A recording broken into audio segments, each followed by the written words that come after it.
மக்களுடைய பாதுகாப்பை முக்கியம், அதை பார்த்துருக்கணுமா இல்லையா? காவல்துறையும் தப்பு இது.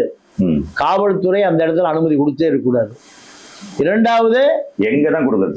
எங்க கொடுக்கணும்? மதுரை பைபாஸ், திருச்சி பைபாஸ், வெங்கமேடு, முப்பது விழாம் நடந்த கோடாங்கிப்பட்டி, பல பட்டிகள் இருக்கு. ஃபண்ட் செலவாகும். இதுனா பிரச்சாரம். ஆமா, இது அதாவது அதுக்கு பணம் செலவாகும், இதுக்கு பணமே செலவாகாது, உயிர் செலவாகும். அப்போ உங்களுக்கு உயிர் முக்கியமா பணம் முக்கியமா? உங்களுக்கு பணம் தான் முக்கியம். இப்போ அரசியல் எப்படி ஆயிடுச்சுன்னா, இப்போ விஜய் கட்சி வந்த பிறகுதான் மார்க்கெட்டிங் ஆகி போச்சு கட்சி. இதுல இன்வெஸ்ட்மெண்ட் பண்ணா எடுக்கலாமா?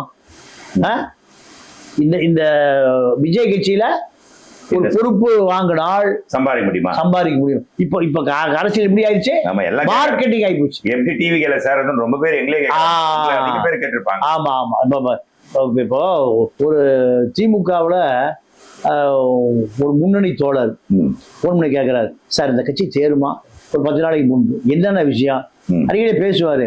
இல்ல இதுல சேர்ந்தா ஏதாவது செட்டில் ஆயிடலாமா? செட்டில் ஆகிறதா முக்கியமான இல்ல, நம்மளே வாழ்க்கையா போய் எம்எல்ஏ ஆகுறது. சின்ன பையன் கூட எம்எல்ஏ ஆக போறாங்க. அதுல அந்த எம்ஜிஆர் கட்சி ஆரம்பிச்ச காலத்தில் இப்படிதான் நடந்தது. திமுகவை எதிர்த்து விசில் அடிச்சாங்க குஞ்சுகள், அவர்கள் எல்லாம் எம்எல்ஏ ஆனாங்க. இந்த ஆசை இப்ப இந்த யாருக்கு வந்துருச்சு? அணில் குஞ்சுகளுக்கு வந்துருச்சு.